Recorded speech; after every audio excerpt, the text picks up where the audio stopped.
साथियों,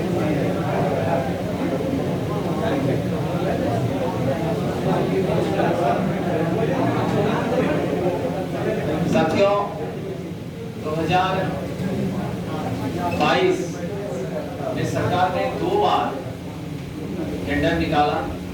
इस टेंडर में एचआरडी डिपार्टमेंट से ये बातें स्पष्ट कही गई थी कि ये टेंडर विशेष रूप से आपकी वैकेंसी के लिए ही निकाला जा रहा है, और उसमें ये मेंशन था। पहली बार टेंडर कैंसिल हुई जिसमें ये लिखा गया कि उचित हमें बीड नहीं मिली, यानी सही व्यक्ति 3 को कम से कम टेंडर में अप्लाई करना था, सिर्फ 1 लोगों ने टेंडर भरा, इसलिए हमने कैंसिल कर दिया। दूसरी बार फिर उन्होंने कुछ समय बाद टेंडर नोटिफाई किया, उसके बावजूद भी वैकेंसी का कुछ सूचना नहीं मिला, फिर से उन्होंने टेंडर कैंसिल कर दिया। आज आप सभी आईटीआई के छात्रों की लड़ाई लड़ने के लिए शिव सागर बहुत प्रयास करता रहता है। वो हमारे बीच आया है, मुजफ्फरपुर का रहने वाला विद्यार्थी है और बहुत ही बिहार की नौकरी के लिए बहुत दिनों से प्रयास कर रहा है।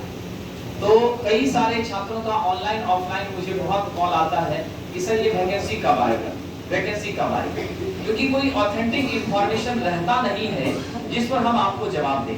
ठीक है, तो हम ये जानना चाहते हैं कि क्या प्रयास किया जा रहा है, क्योंकि अब जैसे आप सब जानते हैं कि बहरों को सुनाने के लिए धमाके की जरूरत होती है, ठीक उसी प्रकार से हमें भी सरकार को अपनी बात पहुंचाने के लिए कुछ प्रयास करना होगा, और उस प्रयास के लिए आपका सहयोग बहुत आवश्यक है।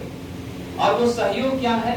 हम शांतिपूर्ण अपनी बात रखना चाहते हैं, और शांतिपूर्ण बात रखने का क्या तरीका होगा इसके बारे में भी आपको बताया जाएगा। यानी फिजिकल प्रोटेस्ट, नहीं हमें शोर शराबा करना है, नहीं कोई रैली निकालनी है, हमें सामान्य रूप से जाकर आईटीआई के छात्रों के लिए junior lineman, assistant operator, switch board operator और टेक्नीशियन ग्रेड 4 इसके खाली पड़े 3500 पद जिसको सरकार भी आरटीआई में स्वीकार करती है, उन पदों पर कब आप वैकेंसी देने वाले हैं?